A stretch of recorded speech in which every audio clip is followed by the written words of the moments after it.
بھی ہو چکے ہیں، حساب کر لیا اور پیش کی تھی۔ آج تو یہی سلسلہ تھا کہ صاحب جو وفات رات آئے ہیں ان کا نعتیہ کلام آپ سماعت فرمائیں گے، لیکن صاحب کی دعوت کی وجہ سے اپنی چند معاملات آپ کے سامنے پیش کروں گا انشاءاللہ۔ اور آج بہت بڑی خوشی کی بات بھی ہے کہ اللہ تبارک و تعالیٰ نے ہمیں توفیق بخشی تھی کہ حضرت مفتی صاحب کا ختم قرآن تھا، اس میں ہم حاضر تھے کل، اور آج بھی اللہ تبارک و تعالیٰ کی توفیق سے حضرت مفتی صاحب کے صاحبزادے حافظ محمد حسان کے ختم میں آج ہم شریک ہیں۔ یہ اللہ تبارک و تعالیٰ کی بہت بڑی نعمت اور اللہ تبارک و تعالیٰ کا احسان ہے کہ اس میں کہ اللہ تبارک و تعالیٰ نے قرآن مقدس میں ہمیں اپنی کتاب قرآن کریم اپنے کلام کے ختم شریف میں اللہ تبارک و تعالیٰ نے ہمیں حاضری کی توفیق نصیب فرمائی۔ رمضان المبارک کے ماہ مقدس میں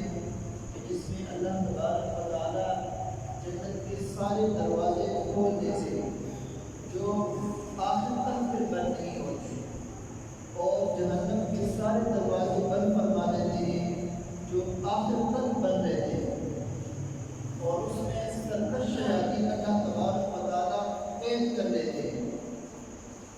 جو ان گناہوں کی طرف دعوت نہیں دے سکتے جو رمضان کے علاوہ دوسرے مہینوں میں وہ دعوت دیتے ہیں۔ یہ اس ماہ مبارک کی برکت ہے، اور اس میں اللہ تبارک و تعالیٰ کی خصوصی رحمتیں نازل ہوتی ہیں۔ اللہ تبارک و تعالیٰ رمضان المبارک میں آسمانی دنیا پر آ جاتے ہیں، جیسے مغرب کی اذان ہوتی ہے اللہ تبارک و تعالیٰ آسمانی دنیا پر آ جاتے ہیں، اور پھر اللہ تبارک و تعالیٰ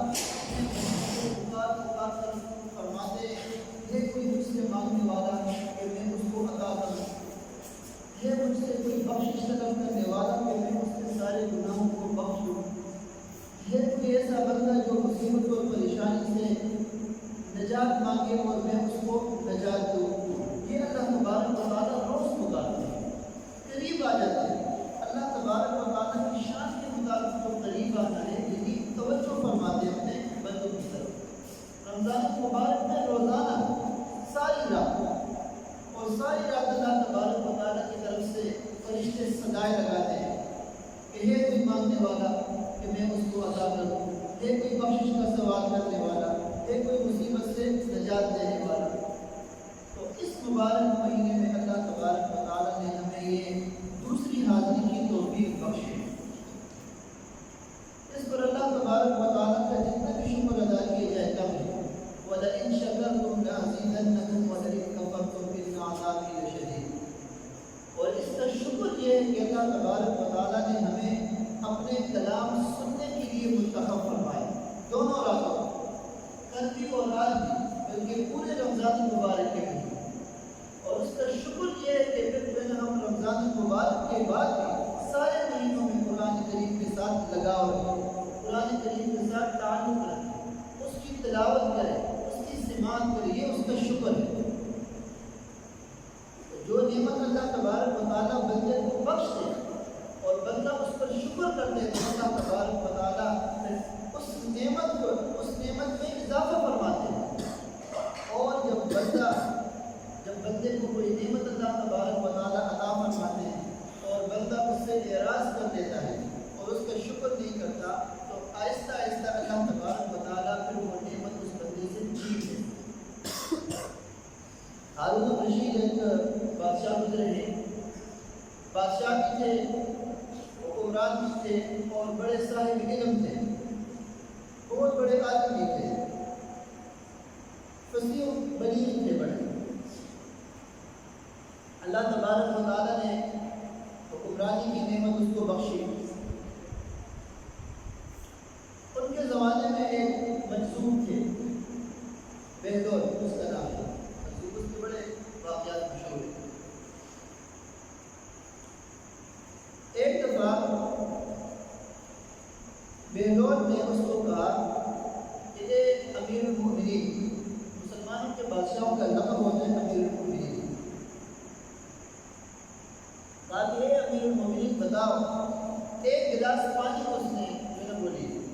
ہاتھ میں بیلون ہے اور کہا کہ اے امیر المومنین یہ بتاؤ کہ جب تمہیں سخت پیاس لگی ہو اور تمہارے پاس کوئی پانی نہ ہو پینے کے لیے اور تمہارے ساتھ کوئی دوسرا جو ہے نا کوئی شخص ہو اس کے پاس پینے کے لیے پانی ہو تو بتاؤ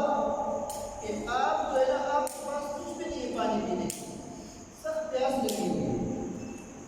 اس کے بعد جو پانی ہے اس کو لینے کے لیے آپ کیا قیمت ادا کرو گے؟ ہارون الرشید نے کہا کہ آدھے گلاس کے بدلے میں کہ وہ مجھے پلائے آدھے گلاس کے بدلے میں میں اس کو ساری اپنی حکمرانی دے دوں کیونکہ میں تو مر رہا ہوں اب اس کے پاس پانی ہے اگر وہ میں نہ پیوں تو میں مر جاؤں تو لہٰذا میں اپنی ساری حکمرانی دے دوں گا اور ایک گلاس آدھا گلاس پانی دے دوں پھر بیلون نے کہا امیر المومنین پانی کی قیمت آپ استعمال کر رکھی ہے اب بتاؤ کہ اگر یہ پانی جو تم پی رہے ہو یہ پیٹ کے اندر چلا جائے اور پھر یہ باہر نہ نکلے پیٹ کے اندر ہی رہے اور تمہیں سخت تکلیف ہو پیشاب بند ہو جائے اب بتاؤ تم کیا کرو گے؟ اگر پانی کے باہر نکلنے کی کوئی صورت نہ ہو تو امیر المومنین ہارون الرشید نے کہا کہ میں اپنی ساری حکمرانی جو ہے وہ دے دوں گا اس طبیب کو جو میرا علاج کرے گا اور وہ آدھا گلاس پانی جو میں نے پیے اس کو باہر نکال دے گا تو بیلون نے کہا کہ دیکھو امیر المومنین آدھے گلاس پانی کی قیمت ساری حکمرانی ہے کہ آدھے گلاس پینے کے بدلے میں بھی تم اپنی ساری حکمرانی دے رہے ہیں آدھا گلاس جو تم نے پیا باہر نکالنے کے لیے جو ہے اپنی ساری حکمرانی دے رہے ہیں فرمایا کہ دیکھو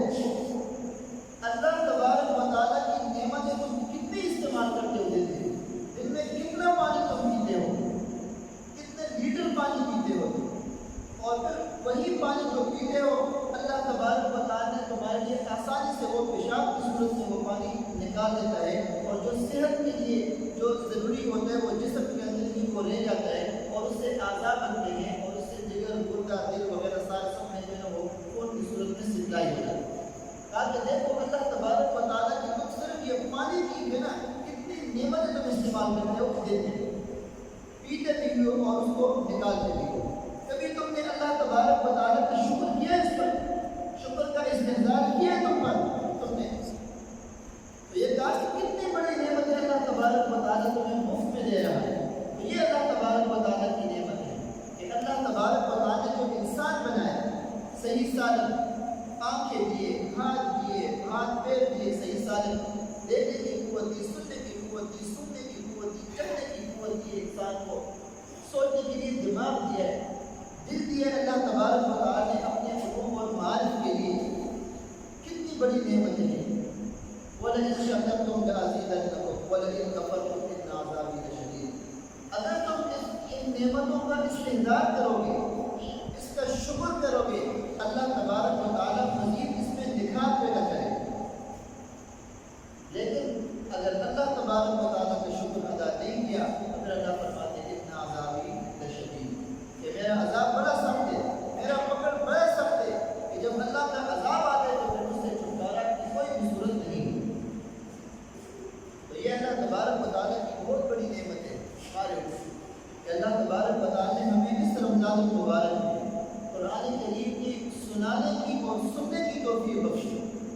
تو اس کا شکر یہ ہے کہ ہم رمضان المبارک کے بعد بھی اس قرآن کریم کو اپنا احتجاج بنائیں اور اس کے ساتھ اپنا تعلق جوڑیں تلاوت کی صورت میں سماعت کی صورت میں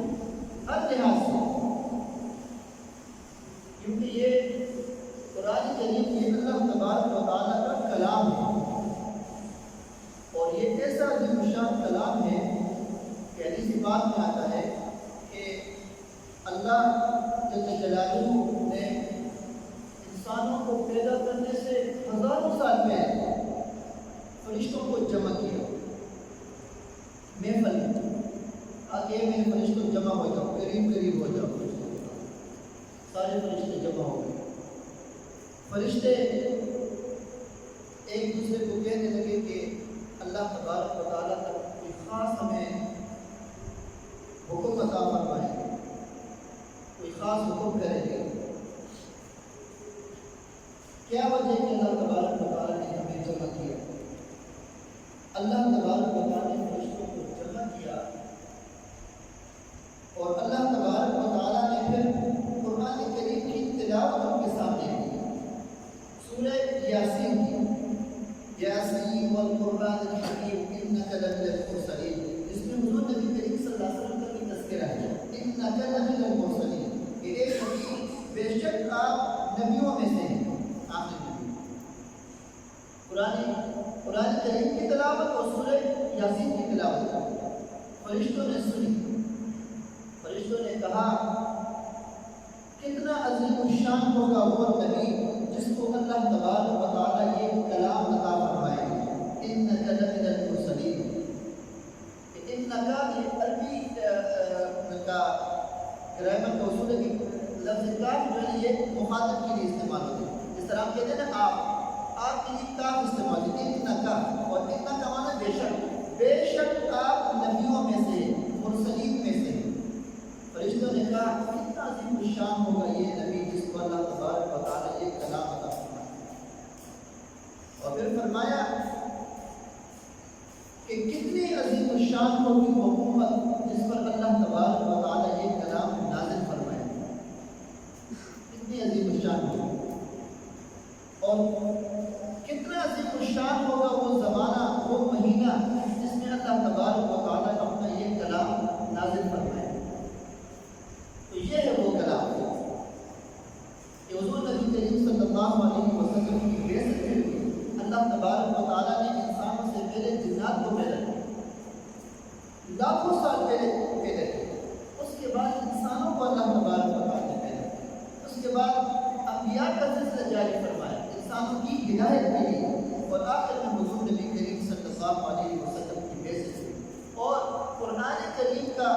اللہ تبارک و تعالیٰ نے حضور نبی کریم صلی اللہ علیہ وسلم کو آخری نبی بنایا. فرشتوں نے کہا کیا عظیم الشان ہوگا وہ نبی جس کو اللہ یہ کلام ہے. حضور نبی کریم صلی اللہ علیہ وسلم کو اللہ تبارک و تعالیٰ اور اس امت کو، آخری امت جو حضور نبی کریم صلی اللہ علیہ وسلم سے کی بعثت سے لے کر قیامت تک کے لیے ہوگی یہ امت، اس امت کو اللہ تبارک و تعالیٰ نے یہ تحفہ دیا. فرشتوں نے کہا کہ کیا عظیم الشان ہوگی وہ امت جس کو اللہ تبارک و تعالیٰ یہ کلام دے گی. اور اللہ تبارک و تعالیٰ نے اس کلام کی نزول کا ابتدا کیا رمضان المبارک میں لیلۃ القدر کی رات. تو یہ وہ مہینہ ہے فرشتوں نے کہا تھا کہ کیا عظیم الشان ہوگا وہ مہینہ جس میں اللہ تبارک و تعالیٰ اس کلام کو اتارنے کی ابتدا فرمائے. یہ ہے وہ کلام قرآن کریم. اتنا عظیم الشان کلام جس کی توفیق اللہ تبارک و تعالیٰ نے ہمیں بخشی کہ ہم اس کو سنیں اور سنائیں اور اس کے ساتھ اپنا تعلق جوڑ دیں. اتنا عظیم الشان کلام. اور اللہ تبارک و تعالیٰ نے اپنا جب یہ کلام اتارا حضور نبی کریم صلی اللہ علیہ وسلم پر اور اس امت کے لیے عطیہ، یہ حضور نبی کریم صلی اللہ علیہ وسلم کا سب سے بڑا معجزہ ہے جو قیامت تک کے لیے سب سے بڑا معجزہ ہے. جس طرح بھی مفتی صاحب نے اپنے بیان میں فرمایا یہ اتنا بڑا معجزہ ہے، اتنا بڑا معجزہ ہے کہ قیامت تک کے لیے اس میں نہ کوئی تغیر ہو سکتا ہے نہ تبدل ہو سکتا ہے. اور یہ اللہ کا ایسا کلام ہے کہ کوئی بھی مخلوق اس کی جو نا ساری مخلوق اس طرح کلام بنانے سے عاجز ہے. کوئی بھی مخلوق اس طرح کلام نہیں بنا سکتا. اللہ تبارک و تعالیٰ نے قرآن کریم کے جو ہے نا لوگوں کو خاص طور پر کافر ہونا چاہیے کہ جس طرح صاحب نے اس کی تفصیلات کے سامنے ذکر فرمائی. یہ وہ کلام ہے. تو بات میں یہ کر رہا تھا کہ یہ اللہ تبارک و تعالیٰ کی نعمت اور احسان ہے ہمارے اوپر، اور اس نعمت اور احسان کے شکر ہمارے اوپر واجب ہے، اور اس کا شکر یہ ہے کہ صرف رمضان المبارک کے ساتھ یہ خاص نہیں ہے کہ رمضان المبارک میں ہم اس کو پڑھیں، ہم اس کو سنیں، بلکہ پورے سال کہ رمضان المبارک میں اللہ تبارک و تعالیٰ نے ہمیں توفیق کی نعمت دی، اور اس نعمت کا شکریہ کریے کہ ہم نے پورے سال میں اس کو پڑھیں اور اس کے ساتھ اپنا تعلق کو جوڑے۔ آخر میں حضرت علی رضی اللہ تعالیٰ عنہ کا ارشاد آپ کے سامنے میں عرض کر دیتا ہوں۔ حضرت علی رضی اللہ تعالیٰ عنہ فرماتے ہیں کہ جو شخص نماز کے اندر کھڑے ہو کر قرآن کریم کی تلاوت کرتا ہے، اللہ تبارک و تعالیٰ اس کو ایک حرف کے بدلے میں سونے کی عطا فرماتا ہے، اور جو نماز کے اندر بیٹھنے سے مراد نفل نماز، اس لیے کہ فرض نماز میں بغیر وضو بیٹھنا جائز نہیں ہوتا، اور جو شخص بیٹھ کر نماز کے اندر قرآن کریم پڑھے اس کو اللہ تبارک و تعالیٰ 50 نیکی عطا فرمائے، اور نیکی وہی جو کل آپ کے سامنے میں اس کے حساب کتاب پیش کیا تھا کہ ایک نیکی 10 کے برابر میں 10 میں جو ہے نا رمضان کو وغیرہ وغیرہ۔ اور حضرت علی رضی اللہ تعالیٰ عنہ مزید آگے فرماتے ہیں کہ جو شخص نماز کے علاوہ باوضو ہو کر قرآن کریم کی تلاوت کرتا ہے، اللہ تبارک و تعالیٰ اس کو ایک حرف کے بدلے میں 20 نیکی عطا فرمائے، اور جو شخص نماز کے علاوہ بغیر وضو زبانی قرآن کریم کی تلاوت کرتا ہے، اللہ تبارک و تعالیٰ اس کو ایک حرف کے بدلے میں 10 نیکی عطا فرمائے۔ یہ کم سے کم 10 نیکی ہے۔ اور پھر فرمایا کہ جو قاری قرآن کریم کو نماز کے اندر تراویح کے اندر باوضو ہو کر کھڑے ہو کر اس کی تلاوت کرتا ہے تو اس کو بھی سونے کے ملتی ہے، اور اس کے پیچھے جو سماعت کرنے والے مقتدی ہیں ان کو بھی سونے کی اللہ تبارک و تعالیٰ عطا فرماتا ہے۔ صرف پڑھنے والے کو نہیں بلکہ اس کے سننے والے کو بھی اللہ تبارک و تعالیٰ وہی نیکی عطا فرماتا ہے۔ تو اللہ تبارک و تعالیٰ کو کتنا کرم اور کتنا احسان ہے کہ پورا کا پورا قرآن کریم اللہ تبارک و تعالیٰ نے ہمیں شروع سے لے کر آخر تک سننے کی توفیق نصیب فرمائی، اور نماز کے اندر اور کھڑے ہو کر اس کے ایک حرف کے بدلے میں قرآن سنانے والے کو سونے کے مل رہی تھی، اور اسے استعمال کرنے والوں کو بھی ایک حرف کے بدلے میں سونے کے مل رہی تھی، اور پورا مہینہ الحمدللہ 2 اشرے اور اس اشرے میں بھی آپ نے جو اس کو سنا۔ اللہ تبارک و تعالیٰ کی بہت بڑی نعمت ہے۔ اللہ تبارک و تعالیٰ ہمیں عمل کی توفیق نصیب فرمائے، اور جس طرح ہمارا تعلق قرآن کریم کے ساتھ رمضان المبارک کے اندر ہے، اسی طرح رمضان المبارک کے علاوہ جو دیگر مہینے ہیں اس میں بھی اللہ تبارک و تعالیٰ ہمارا تعلق قرآن کریم کے ساتھ جوڑے، اور قرآن کریم کی تلاوت کی اور اس پر عمل کرنے کی توفیق نصیب فرمائے۔